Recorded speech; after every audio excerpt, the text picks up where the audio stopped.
The Great Council Chamber floated in the darkness of space, a massive station that orbited the neutral world of Concord Prime.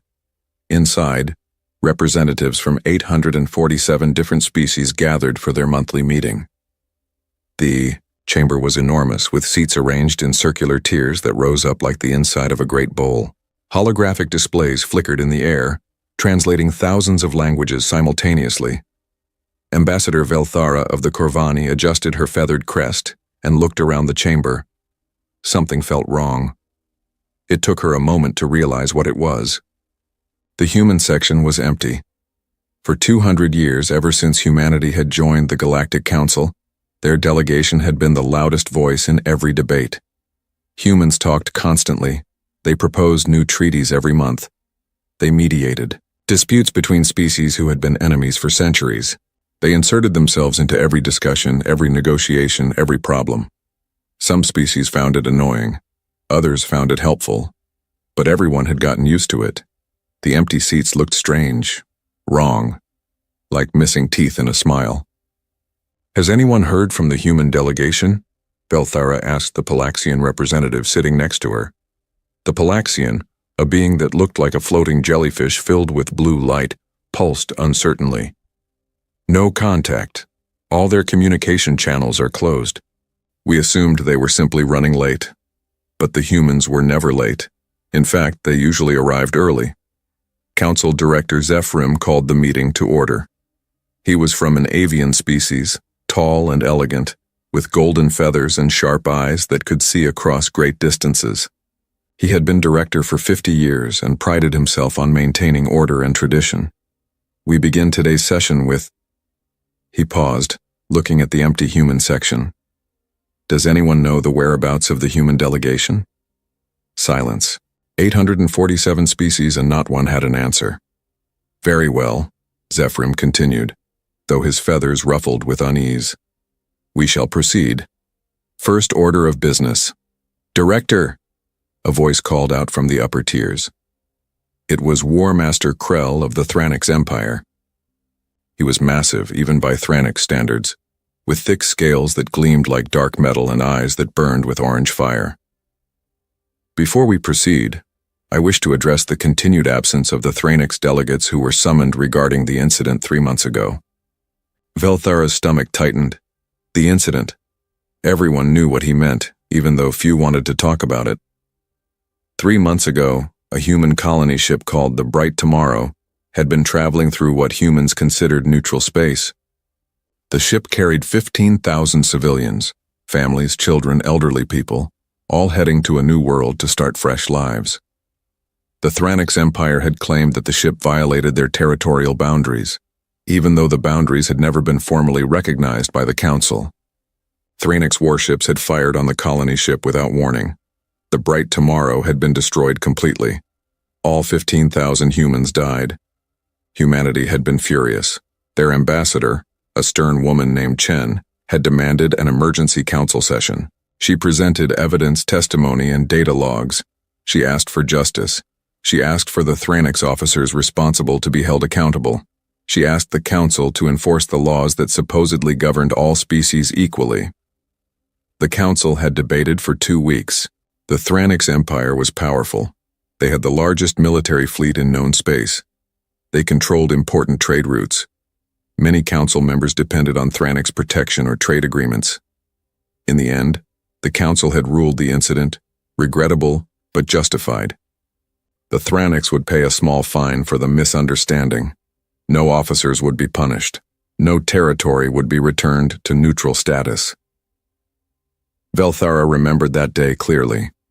Ambassador Chen had stood in the center of the chamber, surrounded by the Council's decision, and she had not shouted. She had not argued. She had simply looked around at all of them with an expression that Velthara still saw in her nightmares. It was not anger.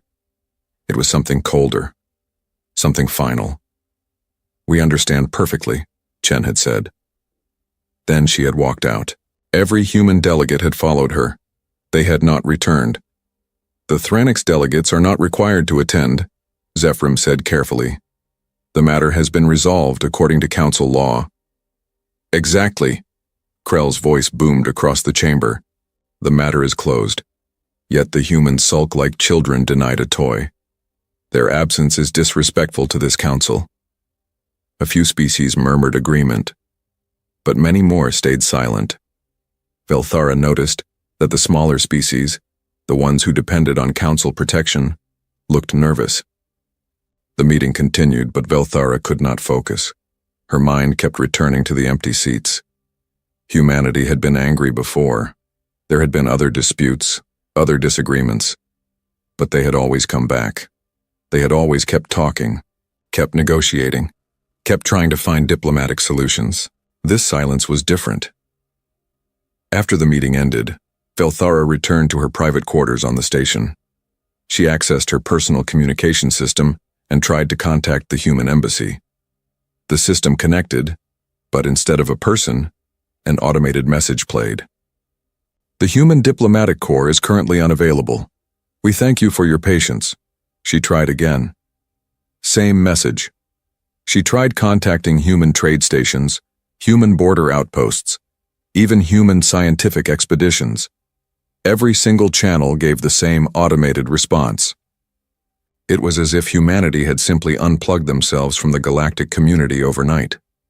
Velthara had a friend, a scholar named Kelvin from the amphibious Aquarii species. Kelvin had spent decades studying human culture and history. If anyone could explain what was happening, it would be him. She found him in his research quarters, surrounded by holographic displays showing human historical documents. His large eyes looked tired, and his usually bright blue skin had faded to a worried gray. "Kelvin," she said, "what is happening with the humans?" He did not look away from his displays. "They have stopped talking." "Yes, I noticed, but why? Surely they will come back once they have cooled down." Now Kelvin did look at her, and his expression made her step back. "Velthara, do you know what humans do when they stop talking?" "No?" "Neither did I, not really. I have been studying their history non-stop for 3 months ever since they left the council. I have been looking at their wars, their conflicts, their patterns of behavior." His voice dropped to barely a whisper. "When humans stop talking, Velthara, it is not because they have given up. It is because they have decided that talking is finished." "I do not understand." Kelvin gestured to his displays. "Look, this is from Earth's history, from their old nations. Before humans reached the stars, they were divided into hundreds of separate groups. These groups fought constantly. But there were rules, you see. Ambassadors, negotiations, treaties. Even enemies would talk to each other." He pulled up another document. "But there were times when one nation would recall all their ambassadors from another nation. Close all diplomatic channels. Stop all communication." "Do you know what that meant?" Velthara shook her head. It meant war was coming. Not just a small conflict. Totava. When humans stopped talking, it meant they had decided that words were useless. It meant they were going to act instead. "But the humans have always been peaceful," Velthara protested. "Yes, they argue and debate constantly, but they have never started a war. They have been the most diplomatic species in the entire council." "Exactly," Kelvin said, and his eyes were haunted. "They have been diplomatic. They have talked and talked and talked for 200 years. But have you asked yourself why? Why would a species be so insistent on talking, on negotiating, on finding peaceful solutions? Because they value peace? Or because they fear what happens when they stop?" Kelvin pulled up more documents. Humans spent 10,000 years on their homeworld perfecting the art of killing each other. They have had more wars than most species have had generations. They have invented hundreds of ways to destroy their enemies. They studied war like we study science. Their greatest military leaders are remembered like artists and philosophers. Velthara felt cold, but they chose to leave that behind. When they joined the galactic community, did they? Or did they simply restrain themselves?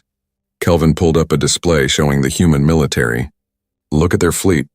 By council standards, it is small. They have only a few hundred warships compared to thousands for the Thranics. But have you noticed that human ships are never where they say they will be during inspection? What do you mean? I mean that for the past 70 years, every time the council has conducted fleet inspections, humans report their ship positions and allow inspectors aboard. But I have been analyzing the data. The ships that get inspected are always the same ones. and there are long gaps in the patrol schedules that do not make sense. Weeks where dozens of ships are listed as in maintenance all at once. You think they have been hiding their true fleet size? I do not know, but I am afraid to find out. Kelvin closed his displays. I have requested an emergency council session to present my findings. I have been denied. Denied? Why? Because Krell and the Thranix representatives convinced the council that I am being alarmist, that the human silence is just a tantrum that will pass. Kelvin's skin flickered with agitation. They do not understand. The humans are not sulking. They are preparing. That night, Velthara could not sleep. She kept thinking about Kelvin's words.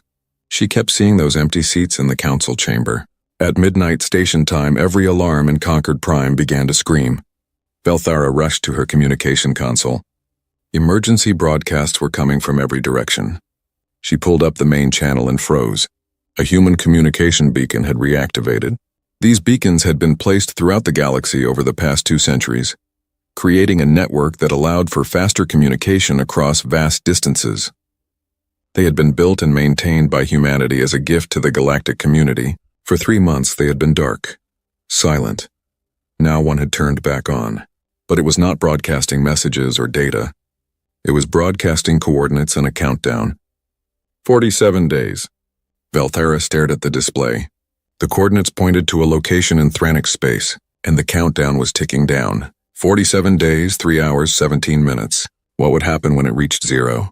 Within an hour, the entire galaxy was awake and asking the same question. Analysts tried to determine what the coordinates meant. They pointed to empty space near a Thranix military outpost, but there was nothing there. No planets, no stations, nothing. Zephyrim called an emergency meeting. The council chamber filled with frightened delegates demanding answers. Even Krell looked less confident than usual, though he tried to hide it behind bluster. This is clearly a threat, he announced. The humans are attempting to intimidate us. We should not give in to their theatrics. But Velthara noticed that many species were not listening to Krell. They were watching the countdown which now displayed in the chamber's central hologram. 46 days, 23 hours, 14 minutes. We should try to contact them, suggested a delegate from the Palaxian Collective. Open a dialogue. Find out what they want. We have tried, Zephyrim said wearily. Every channel returns the same automated message. The humans are not accepting communication. Then send a ship to human space. Demand they speak to us, and we have. 3 delegations have been sent in the past 3 months. All were met at the border by human patrol ships and turned away. The humans said only, there is nothing to discuss. Return home. The chamber fell silent except for the soft ticking of the countdown. Velthara found Kelvin again after the meeting. He was in his quarters staring at the countdown display. 46 days, she said. What do you think it means? I think, Kelvin said slowly, that it means the humans are giving us time. Time for what? To prepare, to evacuate, to say goodbye. He looked at her with his large, sad eyes. When humans went to war with each other on their homeworld, there were sometimes patterns, declarations, warnings, not because they wanted to give their enemies an advantage, but because they wanted their enemies to know that what was coming was not random. It was not cruel. It was justice. Justice for the bright tomorrow. 15,000 dead, and the council said it was justified. Kelvin's voice was flat. The humans have decided to show us what justice looks like when you cannot negotiate for it. Velthara left Kelvin's quarters and walked through the station's observation deck. She looked out at the stars, at the vast expanse of space that held 847 species, each with their own cultures and histories and dreams. For 200 years, humanity had been part of that tapestry. They had been loud and insistent and sometimes annoying, but they had been there.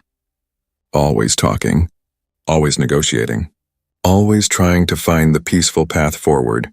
Now they were silent, and their silence hung over the galaxy like a storm that had not yet broken. Velthara thought about the 15,000 humans who had died on the bright tomorrow. She thought about how the council had called their deaths justified. She thought about how humanity had asked for justice and been denied. And she thought about what Kelvin had said. When humans stop talking, it means they have decided that words are finished. The countdown ticked in the darkness of space. 46 days, 22 hours, 47 minutes. What had humanity decided to do instead? Kelvin could not stop working. His research quarters had become a maze of holographic displays, all showing different pieces of the puzzle he was desperately trying to solve. Sleep felt impossible when the countdown continued its relentless march toward zero. 43 days remaining. He pulled up another file from the Human Cultural Database. These databases had been made available to any species that wanted to study humanity. Kelvin had access because of his academic credentials. But 3 days ago he noticed something strange. New files were appearing in the database, files that had not been there before. They were not locked or hidden. They were simply omitted, as if humanity wanted people to find them. The latest file was titled Historical Patterns of Human Conflict. Resolution. Kelvin opened it with trembling hands. What he found made his blood run cold. The document was a study, written by human historians, analyzing their own species' behavior across 10,000 years of recorded history. It was clinical, detached, almost brutally honest. Humans, Kelvin realized, were not afraid to examine their own darkness. One section caught his attention. It was labeled Diplomatic Withdrawal and Subsequent Military Action. The study analyzed 47 cases throughout human history where nations had withdrawn all diplomatic contact with an enemy before going to war. In 45 of those cases, the war that followed was not about conquest or territory. It was about complete destruction of the enemy's ability to threaten them again. The humans called it total war. Kelvin read the details and his hands shook. Humans had a concept called proportional response. When they were attacked, they would respond with equal force. But there was a line. Once an enemy crossed that line, usually by targeting civilians or committing what humans called war crimes, proportionality ended. Then came something else, something humans called making an example. The Bright Tomorrow had carried 15,000 civilians, children, families. The Thranics had crossed the line. Kelvin immediately tried to contact Zephyrim, but the council director was in closed meetings. He tried to send his findings to other council members. Most ignored him. A few sent polite messages saying they would review his data when time permitted. Only Velthera responded. Come to Observation Deck 7. Now. When Kelvin arrived, he found Velthera standing in front of the massive transparent viewport. She was not alone. A dozen other delegates were there, all from smaller species, all looking worried. Tell them what you told me, Velthera said. Kelvin shared his findings. He showed them the patterns in human history. He explained what total war meant. He showed them data about human military capacity that did not match the official numbers. But this is just speculation, one delegate protested. We have inspected human military facilities. They do not have the fleet size to challenge the Thranics Empire. Have we? Kelvin pulled up inspection records. Look at these dates. We inspect the same stations, the same shipyards over and over. We never visit the facilities in their deeper territories. They say those are civilian manufacturing centers, and we believe them. Why would humans lie about their military strength? Another delegate asked. Maybe they were not lying, Velthera said quietly. Maybe those facilities really were civilian. But what can manufacture civilian ships can manufacture military ships. All you need to do is change the production schedules. That would take years. They have had 3 months since the council's decision, Kelvin said. But I think they have been planning much longer than that. Look at this, he displayed shipping records. For the past 6 months, even before the Bright Tomorrow incident, humans have been withdrawing civilian populations from all frontier worlds. Slowly. Quietly. A few thousand here, a few thousand there. They called it routine population redistribution. Why would they evacuate their civilians before the attack happened? Because, Kelvin said, feeling sick as he spoke, I think they knew something like this was going to happen eventually. I think they were waiting for an excuse. The room fell silent. That is absurd, someone finally said. You are suggesting humans wanted their civilians to die? No. Kelvin's skin flashed with agitation. I am saying humans know their own history. They know how galaxies work. Might makes right. The strong prey on the weak. They have been watching the Council for 200 years. They have seen how we treat smaller species, how we ignore crimes when the criminal is powerful. They knew eventually they would be tested. And when that test came, Velthera continued, when the Thranics killed 15,000 humans and the Council called it justified, the humans decided they had their answer. The galaxy operates on strength, not justice. So they will speak in the only language the galaxy truly understands. Across the galaxy, other species were having their own realizations. A trade convoy from the Merchant Guild approached a human border world to deliver goods. The colony was called New Vancouver, home to 3 million humans and known for its beautiful gardens and peaceful culture. When the convoy arrived, they found the planet empty, not destroyed. Not invaded, just empty. The cities stood intact. Power plants still ran. Automated systems maintained the gardens, but every single human was gone. The convoy captain sent a panicked message back to the guild. Within hours, reports came flooding in. 15 human border colonies all evacuated, 23 human space stations empty, 47 orbital habitats abandoned. 6 million humans had vanished from the frontier in 3 months and nobody had noticed because they had left everything running. Lights still turned on at night. Crops were still being harvested by machines. Ships still docked at stations, but only automated cargo systems greeted them. It was as if humanity had decided that their frontier was no longer safe and had withdrawn everyone to where? The Thranix Empire decided they had been patient enough. Krell convinced the military command that the human silence was a sign of weakness. They were hiding, he said. They were afraid. We should take advantage of their fear, Krell argued before the Thranix High Command. Push into their territory.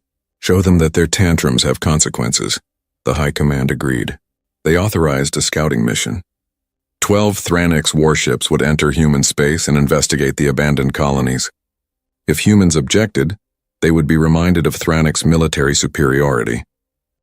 The fleet entered the system New Vancouver had once occupied. The planet still hung in space, beautiful and blue. The fleet commander scanned the surface and confirmed the reports. No humans, just empty cities and running machines. Scan for weapons, the commander ordered. They might have left traps. The scans showed nothing. No weapons, no shields, no defenses at all. The planet was completely unprotected. Sir, the sensor officer said, I am picking up something strange in the outer system. Define strange. There are structures, orbital platforms of some kind. But they are not showing up properly on scanners. I am only detecting them because they are blocking starlight. The commander felt a cold chill run down his spine. How many structures? I cannot get an accurate count. The stealth technology is extremely advanced, but based on the star occlusion patterns, at least 300 platforms. Possibly more, 300. In one system, a system humans had supposedly abandoned. Back us out, slowly. No sudden movements. But as the Thranix fleet began to retreat, every screen suddenly lit up with a message. It was text only. No voice, no image. Just words in every galactic language. You are trespassing. Leave now. Do not return. The fleet left. Fast. When they returned to Thranix space, the commander filed a full report. The High Command read it in silence. 300 platforms with stealth technology that should not exist, in a system humans had abandoned. If that was one system, how many platforms did humanity have throughout their territory? Krell read the report and for the first time felt something that might have been doubt. Kelvin's research continued to uncover disturbing patterns. He found that humanity had been quietly purchasing materials from all over the galaxy. Rare metals, industrial components, quantum processors. All legal trade, nothing suspicious, but when he added up the quantities over the past 2 decades, it did not match human civilian production needs. Where had all those materials gone? He found his answer in a human educational database. It was a history textbook for young humans, designed to teach children about their species' past. One chapter was titled, The Lesson We Must Never Forget. Kelvin read it and he understood. The chapter described humanity's worst wars. The ones where millions died, the ones where entire cities burned, the ones where humans used weapons so terrible that they swore never to use them again. The chapter was required reading for every human child. They were forced to study their own capacity for horror, but the chapter did not end with never again. It ended with something else. We learn these lessons not to feel guilty. We learn them, so we understand what we are capable of. We are not monsters, but we can become monsters if we choose to. That choice is our responsibility. The galaxy must never fear us because of what we might do, but if we are ever pushed into a corner, if our families are ever threatened, if justice becomes impossible to find, the galaxy must remember that we know exactly what we are capable of, and we will do what must be done. Kelvin showed this to Velthara. She read it 3 times. "They have been teaching their children this for 200 years, she whispered. "This is not rage. This is not revenge. They have been preparing for this possibility since the day they joined the galactic community. Preparing for the day the galaxy failed them," Kelvin agreed. The countdown continued. 37 days. Reports came in from across the galaxy. Human trading ships had returned to human space. Human diplomats had evacuated all embassies. Human scientific expeditions had abandoned their projects, even long-term studies that had been running for decades. And then someone noticed the shipyards. A freelance journalist from the Galactic News Network had archived footage of human shipyards from 10 years ago. She compared it to recent footage taken by a passing merchant vessel. Something was different. Very different. 10 years ago, the shipyards had been building colony ships, cargo haulers, and research vessels. The facilities were busy but not remarkable. Standard civilian production. In the recent footage, the shipyards were empty. Not inactive, empty, as in every ship that had been under construction was gone. Hundreds of vessels just vanished. Either humanity had the fastest shipbuilding operation in galactic history, or they had been building something other than civilian ships, and had now moved all of them somewhere else. The journalist published her findings. The galaxy paid attention. Suddenly everyone was looking at human territory with new eyes, trying to spot what they had missed. A military analyst from the Palaxian Collective ran the numbers. If humanity had been secretly converting even 20% of their civilian production to military purposes over the past 20 years, and if those ships were designed with war in mind, rather than being retrofitted civilian vessels, the analyst published his estimate. 3,000 warships, maybe more, all designed from the keel up for combat, all crewed by a species that had spent 10,000 years perfecting warfare, and every single one of them was now somewhere in human space, location unknown. The council finally agreed to let Kelvin present his findings. It took 36 days of the countdown ticking away before they gave him a time slot. Better late than never. Kelvin stood in the center of the council chamber. 847 species looked down at him. The empty human section loomed large to his left. "I am here to warn you," he began. "We have misunderstood humanity, fundamentally and dangerously." He showed them everything, the historical patterns, the evacuations, the material purchases, the education system that taught every human child about their capacity for violence, the evidence that humanity had been building a military far larger than anyone suspected. But why? Someone called out. If they had this power, why hide it? Why not use it for influence? Because, Kelvin said, humans do not want to be feared. They want to be trusted.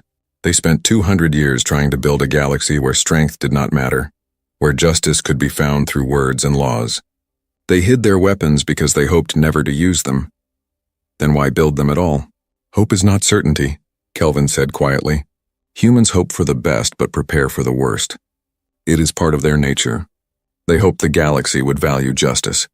They prepared for the possibility that it would not. Krell stood up, his massive form radiating anger. "This is speculation and fear-mongering. The humans are hiding because they are weak. They know they cannot challenge Thranik's might." "Then why?" Velthara stood as well, her voice cutting through the chamber. "Is your empire mobilizing every warship you have?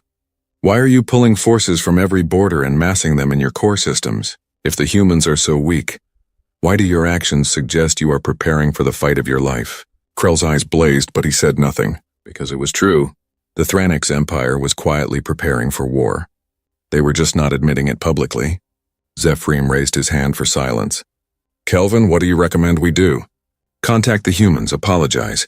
Offer to reopen the investigation into the Bright tomorrow. Give them what they asked for in the first place, justice. The council has already ruled, then unrule it." Kelvin's voice cracked with desperation. "Please, the countdown has 30 days left. Whatever humanity has planned, we still have time to stop it, but only if we admit we were wrong." The council debated for 3 hours. In the end, they voted. The decision was close, but the answer was no. To reverse their ruling would set a dangerous precedent. It would make the council look weak. It would anger the Thranik's empire. Better to maintain order. Better to stay strong. Better not to give in to threats. Kelvin walked out of the chamber feeling numb. He had tried. He had presented everything. And the council had chosen pride over survival. That night he received a message on his private communication system. It came from an unknown source, but the encryption signature was human. The message was short. You tried to warn them. Thank you. Get to neutral space before the counter reaches 0. Take anyone you care about. Kelvin stared at the message for a long time. Then he began making calls. Velthara first, then a few other delegates who had actually listened. Then his family on his homeworld.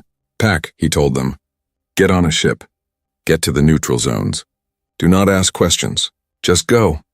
The countdown continued its patient march. 29 days. 28 days. 27 days. The galaxy watched and waited, still not quite believing that humanity would actually do anything. They were peaceful. They were diplomatic. They would come back to the negotiating table. They always did. But Kelvin knew better, and every day he watched as the number decreased, counting down to the moment when humanity would finally show the galaxy who they really were. The countdown reached 10 days and the galaxy held its breath. The Thranix Empire had mobilized fully. 2,400 warships, the largest military fleet ever assembled in known space, now patrolled Thranix core systems. Battle stations had been activated. Civilian populations in border regions were being evacuated deeper into Thranix territory. For all their public bravado, the Empire was taking the threat seriously. Other species watched and made quiet preparations. Trade routes shifted away from Thranix space. Insurance companies stopped covering shipments into the region. Smart captains found reasons to be somewhere else. Velthara had taken Kelvin's advice. She had requested and received an immediate leave of absence from the council, citing family health issues.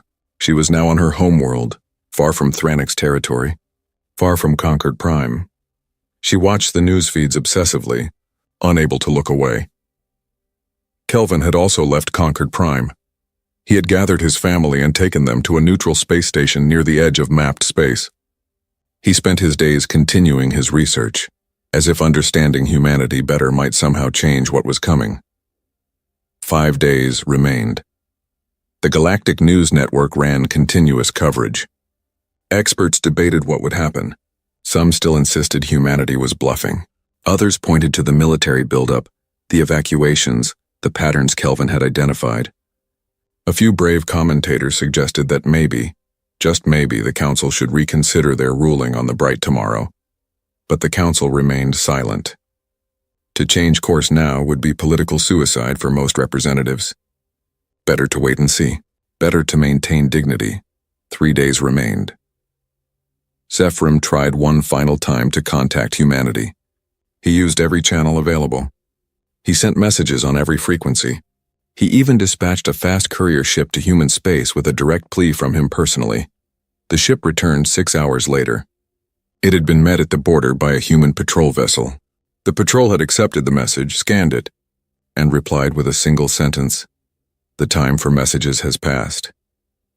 2 days remained. Krell held a press conference from his flagship, the Dominator, a massive dreadnought that served as the mobile command center for the Thranix fleet. He stood before cameras surrounded by his command staff, projecting absolute confidence. "Let the humans come," he declared. "Let them send their hidden fleet if it even exists. They will find that Thranix military might cannot be challenged. We have fought and won 1,000 battles. We have conquered planets and subdued rebellions. What are humans? A species that talks too much and fights too little. They have forgotten what real war looks like. We will remind them." His speech was broadcast across the galaxy. It was meant to inspire confidence, to show strength. But Velthara, watching from her homeworld, noticed something. Krell's eyes kept darting to the side, looking at something off camera, and his hands, normally so steady, trembled slightly when he thought the cameras were not focused on them. He was afraid. He just could not admit it. 1 day remained. The galaxy barely functioned. Markets crashed as traders panicked. Ships refused to fly near Thranix space. The Council tried to hold an emergency session, but so many representatives were unavailable that they could not reach quorum. Kelvin sat in his quarters on the neutral station, watching the countdown. His research was complete, but it no longer mattered. He had figured out what humanity was. He had warned everyone who would listen. Now there was nothing to do but watch. His wife came to sit beside him. She was a gentle soul, a teacher who had never understood his fascination with humanity.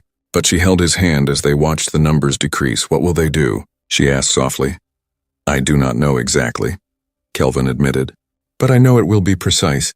Humans do not waste effort. They do not kill unnecessarily. But they will make sure no one ever forgets what happens when you kill their civilians and call it justified." "Are we safe here?" "Yes, we are nowhere near Thranic space, and humanity has no quarrel with us. Their target is very specific." The countdown reached 1 hour. Thranic's fleet commanders issued final orders. Ships moved into defensive formations. Shields powered up. Weapon systems armed. Every sensor array in Thranic space pointed outward, searching for the human fleet that everyone knew must be coming. But the sensors showed nothing. Empty space, normal background radiation, the occasional commercial vessel scrambling to get out of the region. Nothing that looked like an attacking fleet. 30 minutes Krell stood on the bridge of the Dominator, surrounded by the best officers the Thranic's empire had. His fleet was ready. "Let the humans come. Let them try. Any contacts?" he asked for the 100th time. "Negative, War Master. All approaches clear." "They will not show up," one officer muttered. "This whole thing is a bluff." But Krell noticed that the officer who said this had his hand on a lucky charm, rubbing it nervously. 10 minutes. The countdown was now displayed on every news network, every data stream, every public screen across the galaxy. 847 species watched the same numbers tick down. 5 minutes. Kelvin's wife squeezed his hand tighter. "I am frightened." "So am I," Kelvin admitted. "So is everyone, including the Thranics." 1 minute. On the bridge of the Dominator, every officer watched their sensors. Krell stood rigid, his pride not allowing him to show fear even though his hearts were racing. 30 seconds. The galaxy seemed to hold its breath. Even the news commentators fell silent. 10 seconds, 9, 8, 7, 6, 5, 4, 3, 2, 1, 0. For exactly 10 seconds, nothing happened. The galaxy watched and waited and wondered if the whole thing really had been a bluff. Then every single Thranic's military vessel simultaneously lost power. Not just main power.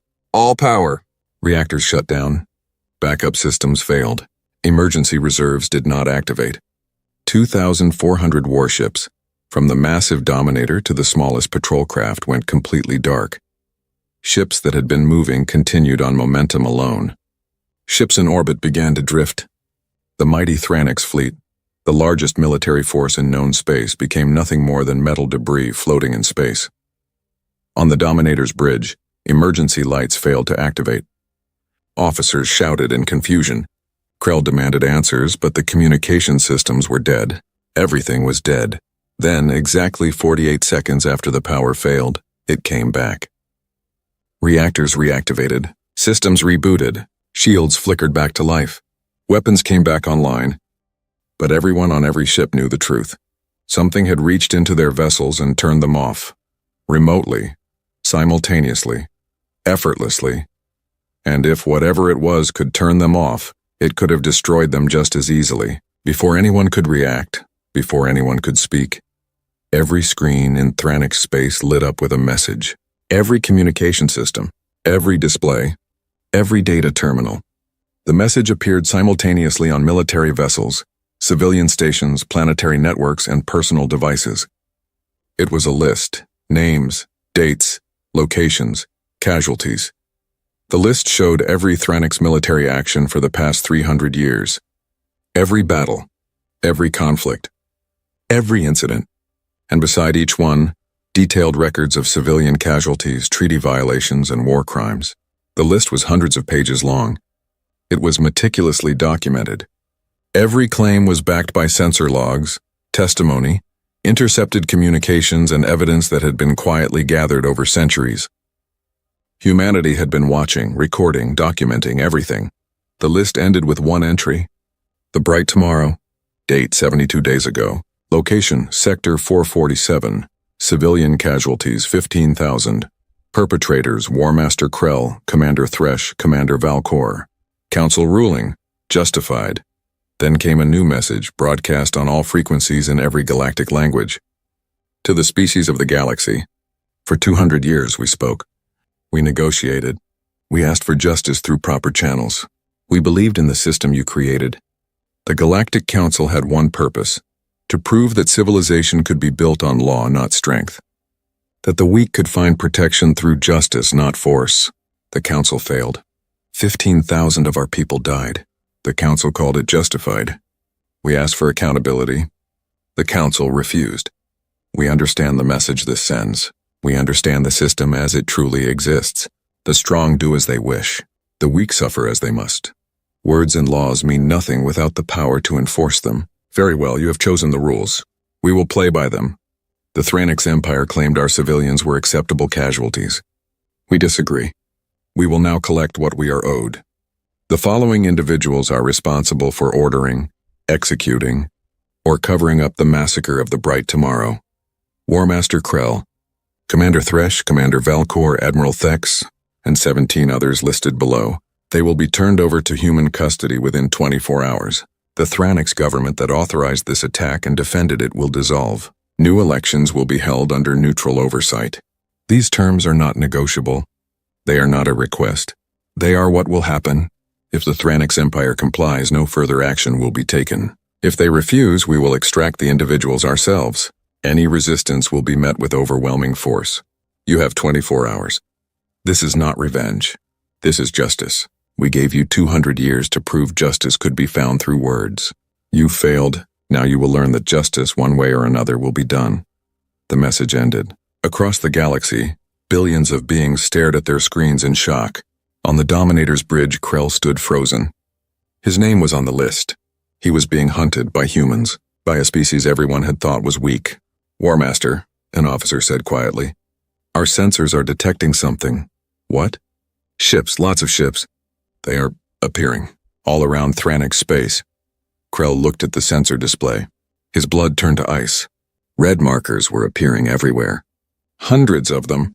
Thousands of them. Ships decloaking from stealth technology that made them invisible until they chose to be seen. The sensors counted automatically. 1,000. 2,000. 2,500. 3,000. 3,000 human warships surrounding all of Thranix space. Every major planet, every military installation, every trade route. They had been there the whole time, invisible, watching, waiting. The human fleet outnumbered Thranix forces. But more than that, these were not civilian ships hastily armed for war. These were purpose-built warships, and the technology they displayed, stealth systems, remote shutdown capabilities, coordination across thousands of vessels, was far beyond what anyone thought humanity possessed. Krell realized with crushing certainty that humanity had not been hiding because they were weak. They had been hiding their strength because they had hoped never to use it. Now that hope was gone, and the galaxy was about to see what humanity had been holding back for 200 years. The Thranix High Command convened an emergency session. The fleet was crippled not by damage but by fear. Their most advanced warships had been turned off like children's toys. The enemy had technology they could not match. And the enemy was not going away. We could fight, one commander suggested weakly. And how would we fight? Another replied. They can turn off our ships remotely. They can appear and disappear at will. They have superior numbers and superior technology. Fighting would be suicide. Then what do you suggest? We surrender? Hand over our War Master like criminals? Krell ordered the attack on civilian vessel. He did commit. Do not finish that sentence. Krell roared. I followed proper military protocol. The vessel was in our space. It was in disputed space, someone said quietly. And it was carrying civilians, children. Silence fell over the room. They want me, Krell said finally. They want us. 22 officers. They listed us by name. What do we do, War Master? Krell looked at the sensor display showing 3,000 human ships in perfect formation. Not attacking, just waiting. Patient. Inevitable. I do not know, he admitted. And for a warrior who had spent his entire life certain of his strength, those words tasted like poison. Across the galaxy, the initial shock began to fade, replaced by frantic activity. The council tried to convene, but half the representatives were missing. Some had fled. Some were in hiding. Some simply refused to be part of whatever was coming next. Felthara watched the news coverage from her homeworld. She felt sick. Kelvin had been right about everything. Humanity was not bluffing. They were not weak. They had been waiting, hoping the galaxy would prove it could function on justice, and when the galaxy failed that test, Humanity had already been prepared for 200 years to provide their own justice.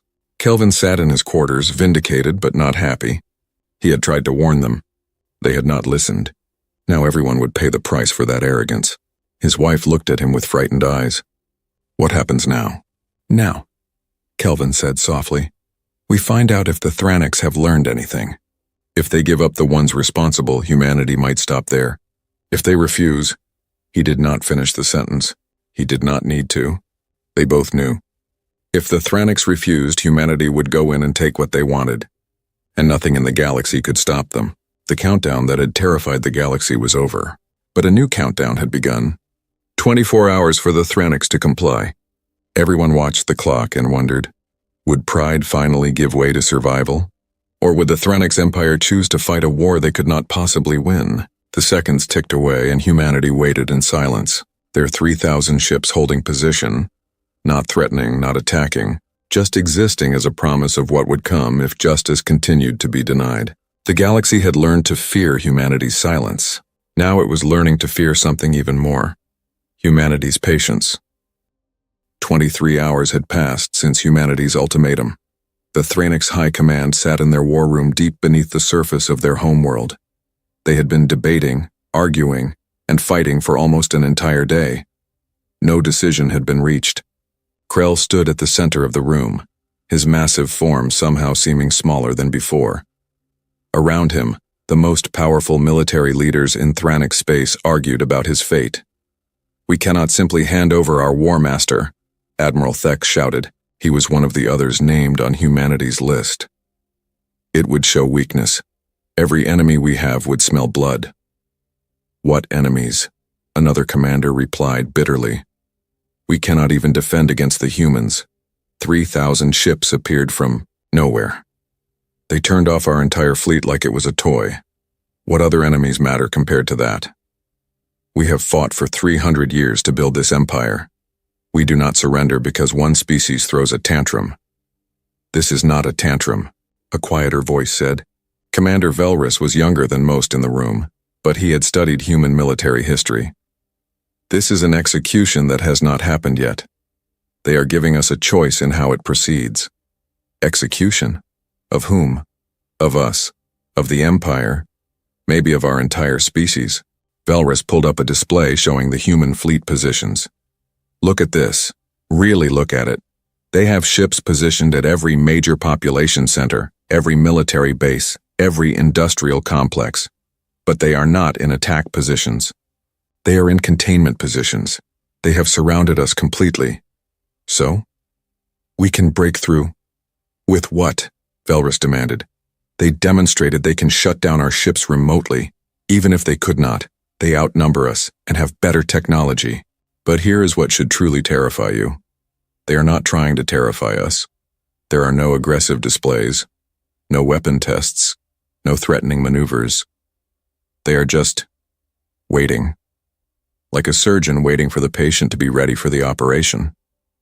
The room fell silent. "What are you saying?" Krell asked quietly. "I am saying they have already decided what will happen. The only question is whether we make it easy or hard. If we comply, they take the individuals responsible and leave.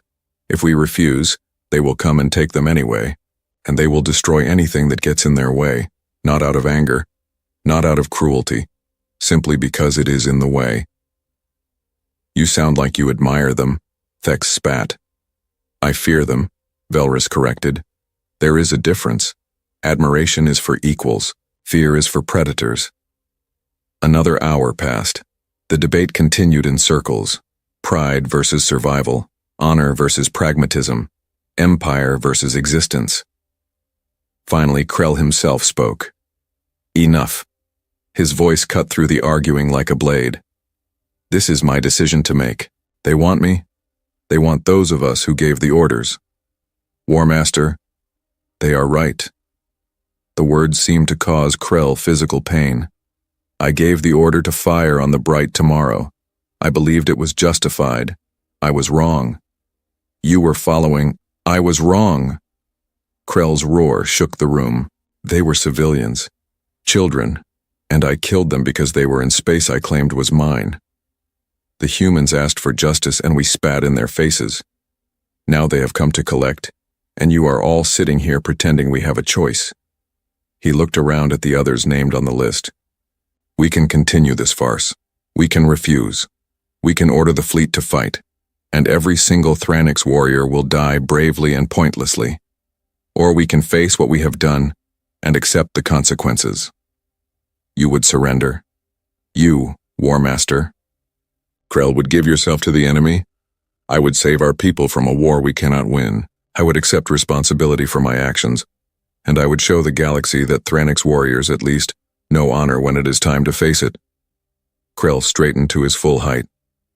"Send a message to the humans. We will comply. But I have one request." "What request?" "Ask them what they plan to do with us. Are we to be executed? Imprisoned? I want to know what we are walking into." The message was sent. For 10 minutes there was no response. Then a reply came back. It was text only, like all human communications had been. Brief and direct. "You will stand trial. You will face the families of those you killed. You will be judged by your own laws and by ours. If found guilty, you will be imprisoned according to standards set by the Galactic Convention on Prisoners of War, standards which, we note, the Thranix Empire signed but does not follow. Your imprisonment will be humane. You will not be tortured, you will not be executed. You will simply spend the remainder of your lives knowing what you did and accepting that actions have consequences. This is justice, not revenge." Krell read the message 3 times. He had expected death. He had expected torture. He had expected humans to do to him what he would have done to them. Instead, they promised a trial and imprisonment under rules his own empire had agreed to, but ignored. He realized he had never understood humans at all. "I will go," he said. "The others named on the list will make their own choices, but I will go." One by one, the others agreed. What choice did they have? Pride or survival? In the end, survival won. The Thranix government sent their acceptance. They would comply with all of humanity's demands. The individuals responsible would be turned over. The government would dissolve. Elections would be held. Humanity's response was immediate. Acknowledged. A transfer shuttle will arrive at your capital in 2 hours. The individuals listed should be ready for transport. Bring no weapons, no guards, no tricks. Just the ones we asked for. If everyone cooperates, this will end peacefully. 2 hours later, a single human shuttle descended through Thranix atmosphere. It was small, unarmed, and carried only a pilot and 2 security officers. The shuttle landed in the capital city's main plaza, where millions of Thranix citizens had gathered to watch. Krell walked toward the shuttle. Behind him came the other 21 individuals on humanity's list. They wore no armor. They carried no weapons. They walked with heads held high, trying to maintain dignity and surrender. The human security officers stood at the shuttle's ramp.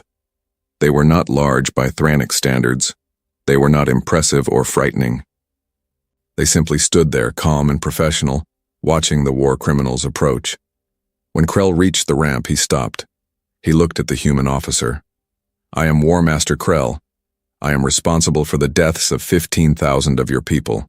I am here to face justice." The human officer nodded once. "We know who you are. Please board the shuttle. You will not be harmed during transport." "That is all? No speech? No declaration?" "What would be the point?" the officer asked. "You know what you did. We know what you did. The galaxy knows what you did. Words will not change facts." Krell boarded the shuttle. The others followed. Within minutes, the shuttle lifted off and climbed back toward space where a human ship waited. The galaxy watched this happen. The mighty War Master Krell, commander of Thranix forces, surrendering without a fight, being taken into custody by 2 human security officers as if he were a common criminal. Because that is what he was. And everyone knew it. But the Thranix High Command was not done making mistakes. Admiral Thex had not boarded the shuttle. He had hidden instead, refusing to surrender, and he had convinced a small faction of loyalists to help him. "This is cowardice," he broadcast to the Thranix fleet. "We are warriors. We do not bow to threats. I am taking command of the Third Fleet. We will show humanity what it means to challenge the Thranix Empire." The Third Fleet consisted of 200 warships. It was a significant force. Under Thex's command, they broke formation and began moving toward the nearest human vessels. On the human command ship, Absolute Zero, Captain Sarah Chen, no relation to the former ambassador, watched the Thranix ships approach. She was calm. Her crew was calm.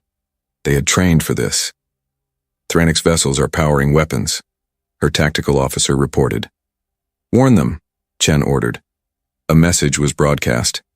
"Thranix Third Fleet, you are in violation of the agreed terms. Power down immediately and return to position. This is your only warning." They are not responding, they are accelerating. Time to weapons range. 4 minutes. Chen sighed. "All ships, implement Protocol 7, non-lethal suppression. I want those vessels disabled, not destroyed. Minimal casualties, yes, Captain." What happened next would be studied in military academies for generations. The human fleet moved with a precision that seemed impossible. 3,000 ships acting as one organism, they did not rush to meet the Thranix attack. They simply repositioned, slight adjustments, small movements. But within 90 seconds, the Thranix Third Fleet found itself surrounded. The Thranix ships opened fire. Particle beams and missiles launched toward human vessels. The humans' shields flickered as they absorbed the impacts, but no human ship was destroyed. No human ship even took significant damage. Then the humans returned fire. But they did not use their main weapons. Instead, they deployed something else. Specialized electromagnetic pulses, perfectly calibrated to overload Thranix shield generators without destroying the ships themselves. One by one, Thranix ships found their shields failing. Then their weapons went offline. Then their engines shut down. Within 6 minutes of the first shot being fired, all 200 Thranix vessels were drifting helplessly. The humans had disabled an entire fleet without killing a single crew member. Captain Chen opened a channel to Admiral Thex's flagship. "Admiral, your fleet is disabled. You have 2 choices. Surrender now or we will begin boarding your vessels and taking you by force. Choose quickly." On the Thranix flagship, Thex stared at his screens in disbelief. His entire fleet gone in 6 minutes. Without the humans even breaking formation or appearing to try very hard, he realized Velrus had been right. Humanity had already decided what would happen. The Thranix had just been allowed to choose how difficult they wanted to make it. "I surrender," Thex said quietly. "Say again, Admiral." "I surrender," Thex shouted. "You have won. Come and take me." Human boarding parties were dispatched. Small teams that moved through Thranix ships with practiced efficiency. They secured weapons. They escorted Admiral Thex and his conspirators to shuttles. They left the crews alive and unharmed, just stripped of their ability to cause more trouble. Within 2 hours it was over. The Third Fleet sat disabled but intact. Thex and his loyalists were in custody. Not a single life had been lost on either side. The galaxy watched in awe and horror. Humanity had just defeated 200 warships without killing anyone. That level of control, that level of precision, it was unprecedented. More importantly, it sent a message. Humanity could have destroyed the Third Fleet. They could have killed everyone aboard in retaliation for the attack, but they chose not to. They chose restraint. They chose to prove they could defeat the enemy without becoming like the enemy. Kelvin watched the footage from his neutral station. Tears ran down his face. "Do you see?" he said to his wife. "Do you see what they are? They are killers who choose not to kill. Warriors who choose mercy even in battle. This is what the galaxy should have understood. Humanity is not dangerous because they can fight. They are dangerous because they can fight and still choose not to when given the option." On Concord Prime, Zephyrium sat in his private quarters watching the same footage. He had been director of the Galactic Council for 50 years. He had prided himself on maintaining order and justice, but he had failed. When it truly mattered, when 15,000 civilians died and humanity asked for justice, he had chosen politics over principle. Now humanity was showing the galaxy what real justice looked like. Not revenge, not cruelty, just the calm, patient application of consequences for actions. He typed out a message. It was his resignation from the council. He could not, in good conscience, continue leading an institution that had failed so completely. The Thranix homeworld prepared for occupation. Civilians evacuated major cities. Resistance fighters prepared to defend their homes. Everyone expected humanity to invade, to conquer, to crush the empire that had defied them. Instead, Captain Chen broadcast another message. To the people of the Thranix Empire, your government has surrendered those responsible for the massacre of the bright tomorrow. Your military has been neutralized. You are now at our mercy. Here is what we will do with that power. Nothing. We are not here to conquer you. We are not here to enslave you. We are here only to ensure justice is done and prevent future atrocities. Your government must be dissolved as agreed. New elections will be held under neutral oversight. We will monitor to ensure fairness, but we will not interfere. The Thranix people will choose their own future. We will maintain a presence in your space for 1 standard year, not as conquerors, as peacekeepers. Any attempt at military buildup will be stopped. Any threat to civilian populations will be met with immediate intervention. But if you choose peace, if you choose to rebuild your society on better foundations, we will not stand in your way. In 1 year we will withdraw. What you do after that is your choice. But know this, we will be watching. Always. And if you ever again attack civilians, if you ever again commit the crimes your old government committed, we will return. And next time, we will not be so gentle. This is not occupation. This is transition. Use this time wisely. The Thranix people, expecting conquest, instead got a chance at redemption. It was more than most of them thought they deserved. Across the galaxy, species that had been enemies of the Thranix for centuries prepared to take advantage of their weakness, predators smelling blood, old grudges waiting to be settled. But every time a fleet moved toward Thranix space, they found human ships waiting. The message was always the same: turn back. The Thranix are under protection while they rebuild. Come back in 1 year if you still want war. Most turned back. A few tried to push through. Those few learned that humanity's patience with the Thranix did not extend to other species looking to prey on the vulnerable. Humanity had not just defeated the Thranix Empire. They had taken responsibility for what came after. They were not just executioners of justice. They were guardians of the peace that followed. And the galaxy began to understand. This was not a species that fought for glory or conquest.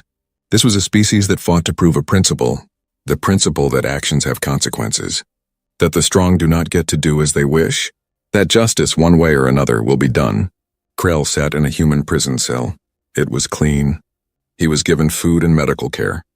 He was not tortured or abused. He was simply held accountable. Every day he was required to watch video testimony from survivors of the bright tomorrow. Families who lost children, children who lost parents, people whose entire lives had been destroyed by his order. It was the most effective punishment humanity could have devised. Not pain, just truth. The weight of what he had done, shown to him over and over until he could never escape it. On the 50th day of his imprisonment, Krell asked to speak. A human guard brought him to an interview room. A human official sat across from him. "I want to speak," Krell said. "To the families. To apologize. I know it will not change anything, but I need them to know that I understand. I was wrong. I thought strength was enough. I thought their lives mattered less than my orders. I was wrong." The official studied him for a long moment. "We will arrange it. But understand, many of them will not forgive you. Many will hate you until you die. Apology does not erase what you did." "I know," Krell said, "but I need to try. Even if it changes nothing, I need to try." The human official nodded. "That is more than most war criminals manage. We will arrange it." Humanity had not just defeated their enemy. They were trying to redeem him. Not because he deserved it, but because they believed even monsters could learn to be better. It was the most human thing they could have done. 6 months had passed since humanity had stopped talking and the galaxy had learned to listen. Velthera returned to Concord Prime, but everything had changed. The Great Council chamber still stood in orbit around the neutral world, but it felt different now.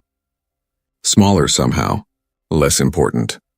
She took her seat in the Corvani section and looked around. The chamber was fuller than it had been in months. After the crisis, many representatives had fled. Now they were returning, but they came back different, quieter, more careful with their words. The human section was no longer empty. 3 human representatives sat there, but they did not speak unless spoken to. They did not propose treaties or mediate disputes. They simply sat and watched with patient, calculating eyes. Ambassador Kofi had replaced Ambassador Chen. He was younger, darker-skinned, with gray at his temples and eyes that had seen too much. He rarely spoke in sessions. When he did, every species in the chamber stopped what they were doing to listen, because everyone had learned. When humanity speaks now, it matters. Zephyrim had resigned, as had 17 other council members who felt they had failed in their duty. The new council director was Pelmora of the Triaxian Collective, a species known for careful deliberation. Her first act had been to formally apologize to humanity for the council's failure regarding the bright tomorrow. Humanity had accepted the apology, but they had not forgotten. Velthara watched the new director call the session to order. The first issue on the agenda was a border dispute between 2 minor powers. They had been arguing for 6 months about a system that both claimed. In the old days, this would have taken weeks of debate. The stronger power would have eventually bullied the weaker one into submission. The council would have accepted whatever resolution maintained stability, not justice. Today was different. The 2 species presented their cases. Both were passionate. Both felt wronged. The arguments went in circles for an hour. Then Ambassador Kofi stood. The chamber fell silent instantly. "With respect," Kofi said quietly, "both of your claims are based on selective interpretation of settlement law. The Galactic Convention on Territory, Section 7, Paragraph 4 is very clear. First settlement establishes primary claim, only if the settlement is maintained continuously for 10 standard years. Neither of you meet this requirement." He pulled up a holographic display showing the actual text of the law and historical records of both species' settlements. The Vren abandoned their colony after 8 years due to resource depletion. The Korthax established their mining operation 11 years ago, but it has been automated for the last 4 years with no permanent population. By the letter of the law you both agreed to follow, neither of you has a valid claim. The system should remain neutral territory. The 2 species began to argue, but Kofi cut them off with a gesture. You can accept the ruling or continue fighting. But know this: if your dispute turns violent, if civilians die because you cannot agree to follow your own laws, humanity will intervene. We will enforce the convention you both signed. We will protect any civilians caught in the crossfire, and we will hold accountable any leaders who choose war over peace. He sat down. He had spoken for less than 2 minutes. But the issue was resolved. Both species quietly agreed to accept the neutral territory ruling. Velthara felt a chill. This was the new reality. Humanity did not debate or persuade or negotiate anymore. They simply stated facts and consequences. And because everyone knew they could and would enforce those consequences, arguing was pointless. After the session, Velthara found Kelvin in his rebuilt research quarters on the station. He had returned from his exile to become the Council's official advisor on human affairs. It was a new position, created because the Council finally realized they needed someone who understood humanity. "Did you watch the session?" she asked. "I did." Kelvin's skin was a thoughtful purple. "Humanity has changed everything without seeming to try. They barely speak. They make simple statements of fact. Yet everyone listens as if they were shouting, because everyone knows what happens when humanity stops speaking entirely." Kelvin pulled up a star chart. "Look at this. Do you see the pattern?" The chart showed human ship positions across the galaxy. They were everywhere. Not concentrated in human space, but spread out across all the major trade routes, border regions, and disputed territories. "They are not invading," Kelvin explained. "They are not conquering. They are simply present. A human patrol here, a human monitoring station there. They are not asking permission. They are simply doing it. And no one is stopping them, would you?" Kelvin asked. "Would you tell the species that defeated the Thranix Empire in 6 minutes that they cannot patrol near your space?" Velthara had no answer. The truth was that humanity's presence was making the galaxy safer. Trade routes that had been plagued by pirates for generations were now clear. Border skirmishes that had flared up monthly now happened rarely. Species that had been preparing for war were now seeking negotiation. Not because they wanted to. Because they were afraid of what would happen if a human patrol ship witnessed them starting a conflict. In Thranix space, The transformation was remarkable. New elections had been held under neutral oversight. The new government was smaller, less militaristic, and focused on rebuilding. The human peacekeeping force maintained a presence but stayed out of daily governance. Commander Velris, who had predicted humanity's nature so accurately, had been elected to the new Thranix Council.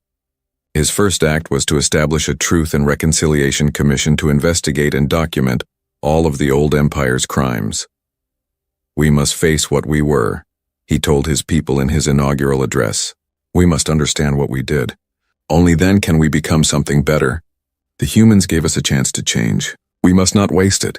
The human peacekeepers watched and documented but did not interfere. They were there to prevent violence, not to dictate politics, but everyone knew they were watching. Always watching. On the human prison vessel Hope of Better Days, Krell continued his sentence. He had spoken to families of the Bright Tomorrow victims. Most had refused to see him. A few had come to scream at him. 2 had listened to his apology. None had forgiven him. But a few had said they appreciated that he was trying. It was more than he deserved, and he knew it. His human guards were professional but not cruel. They treated him according to the rules, nothing more, nothing less. He had everything he needed to survive, but nothing to make him comfortable. He was allowed to watch news from the galaxy. He saw the Thranix Empire rebuilding. He saw the new government making different choices. He saw humanity patrolling the galaxy, not as conquerors but as guardians. One day a human guard asked him a question. "Do you understand now? Why we did this?" Krell thought carefully before answering. "You wanted justice, not just justice. We wanted to prove that justice is possible. For 200 years we tried to build a galaxy where laws mattered more than strength. The Council failed that test, so we had to prove it ourselves. By defeating us. By defeating you without becoming you. We could have killed everyone on every Thranix ship. We could have bombarded your homeworld. We could have done to you what you did to our civilians. But we did not. Because that would have proved nothing except that we can be as cruel as anyone else." The guard paused at the door. "We are trying to show the galaxy that you can be strong and still choose mercy. That you can win and still follow your own principles. That justice does not require cruelty. If we had just killed you all, we would have been no different than the Empire we destroyed." Krell sat with that thought for a long time after the guard left. In the council chamber, months continued to pass. Humanity remained silent most of the time. They voted on important issues but rarely participated in debates. They were present, watching, recording, but not controlling, yet their presence changed everything. Species that had ignored council law for centuries now followed it carefully. Disputes that would have led to war were now settled through negotiation. Smaller species that had lived in fear now felt protected. The galaxy had not become perfect, but it had become better. Velthera finally asked Ambassador Kofi the question that had been bothering her for months. They were in a private meeting room discussing a minor treaty issue. "Why do you barely speak anymore?" she asked. "You used to be the most vocal species in the council. Now you only speak when necessary." Kofi looked at her with tired eyes. "Because for 200 years we talked and no one truly listened. We proposed hundreds of treaties. We mediated thousands of disputes.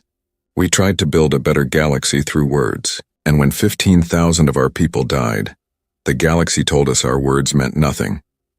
He stood and walked to the viewport, looking out at the stars. "We learned that the galaxy does not respect words. It respects action. So we stopped talking and started acting. Now when we do speak, everyone listens. Not because our words have changed, but because everyone knows we will back those words with action if necessary." "But you are still trying to build a better galaxy?" "Yes. But we are doing it differently now. We are not asking permission. We are not debating philosophy. We are simply enforcing the rules that everyone claims to believe in, but no one actually follows. We are proving that civilization can function on law instead of strength, but we are doing it by being stronger than anyone else and choosing to restrain that strength. What if someone challenges you? What if another species builds up their military and decides to test humanity?" Kofi's smile was cold. "Then they will learn what the Thranix learned. We do not want war. We will avoid war if possible, but if someone forces us to fight, they will face an enemy that has been perfecting warfare for 10,000 years and has spent 200 years hoping never to use those skills." He turned to face her. We are not peacekeepers because we are weak. We are peacekeepers because we are strong enough to enforce peace. There is a difference, Velthara understood. Humanity had become exactly what the galaxy needed but did not want. An enforcer. A guardian. A species powerful enough to maintain order but principled enough not to abuse that power. At least not yet.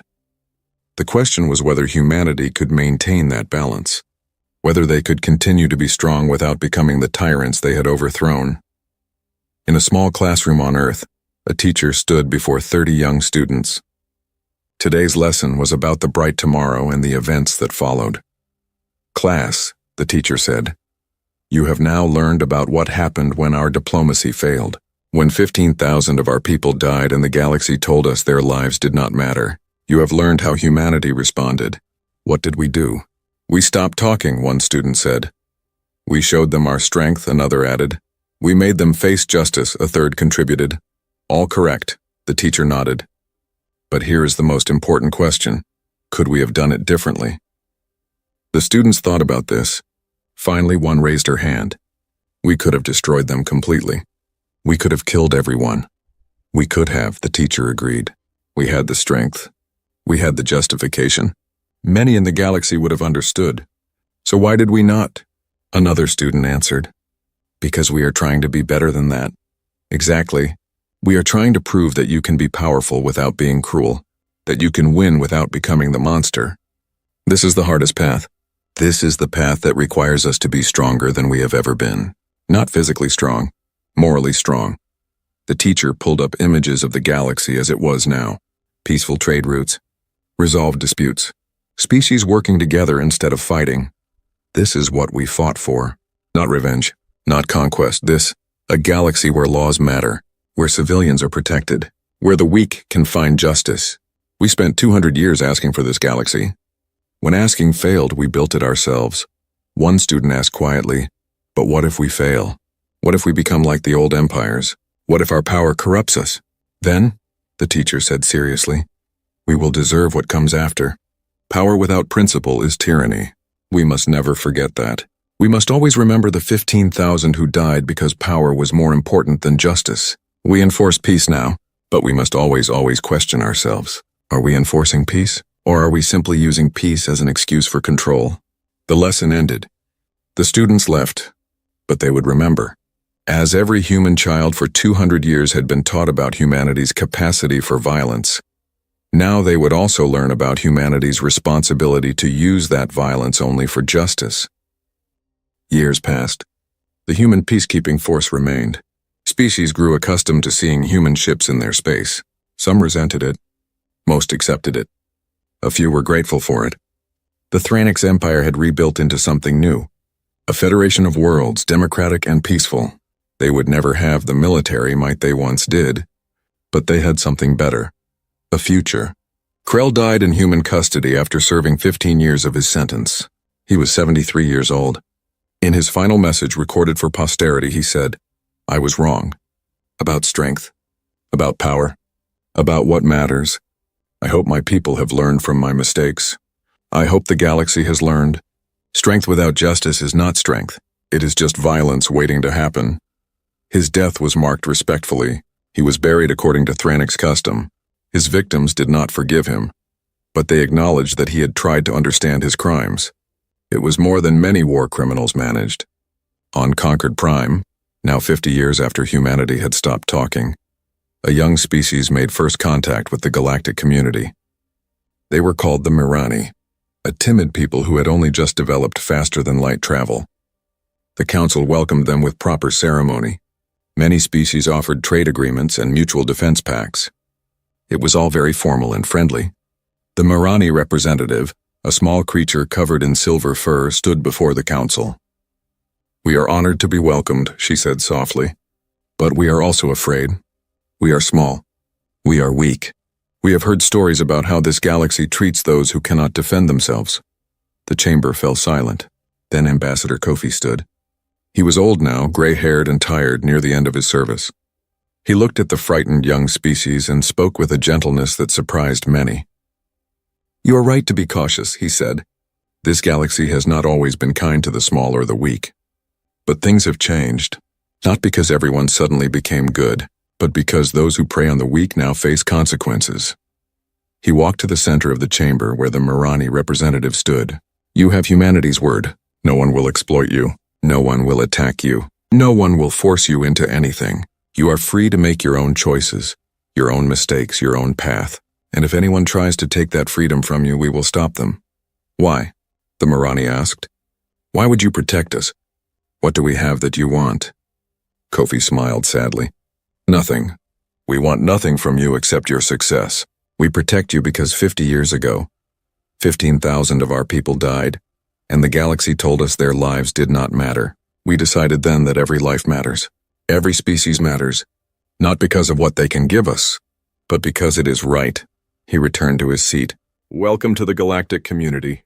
It is not perfect, but it is better than it was, and we will work to keep making it better. The Marani representative had tears in her large eyes. Thank you, she whispered. After the session, Velthara approached Kofi. They were both old now, both near the end of their service.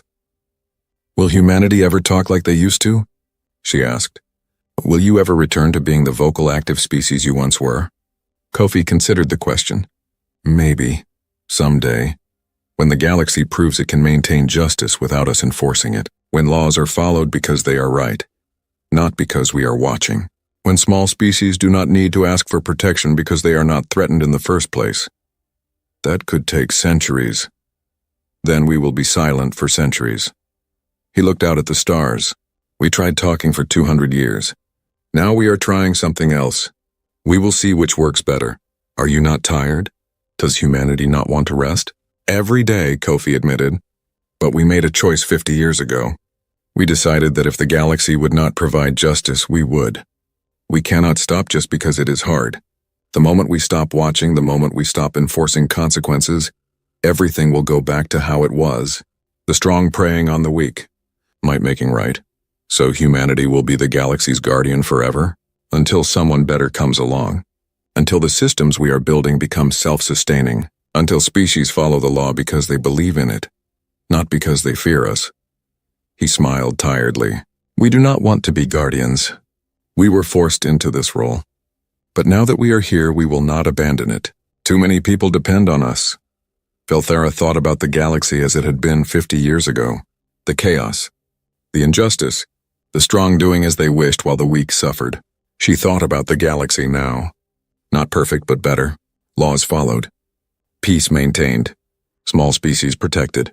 Thank you, she said quietly. For what? For not giving up on us. The galaxy failed you. We deserved your rage. Instead, you gave us justice.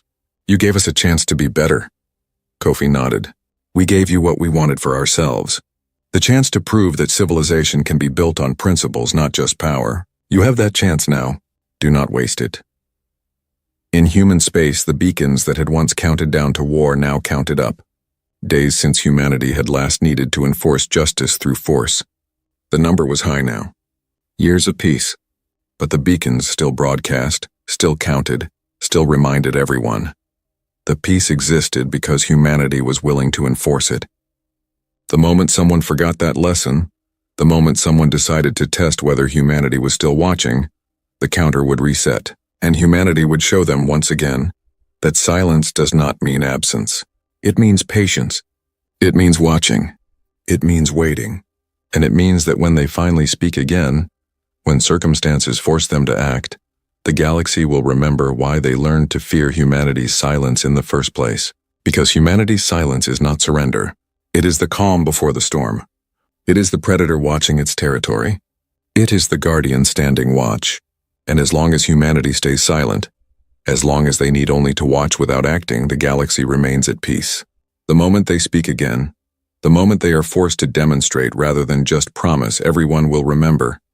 Humanity spent 10,000 years perfecting the art of war.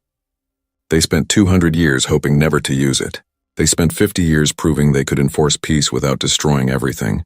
The galaxy learned to read meaning in humanity's silence. When they are quiet, it means they are watching. When they speak, it means they are giving one last warning. And when they act, well, the Thranix Empire learned what happens when humanity acts. The whole galaxy learned, and no one wants to learn that lesson again. So the galaxy stays peaceful. Species follow the law. The strong restrain themselves. The weak are protected, not because everyone suddenly became good, but because everyone knows that humanity is watching, always watching. And humanity keeps its word, always.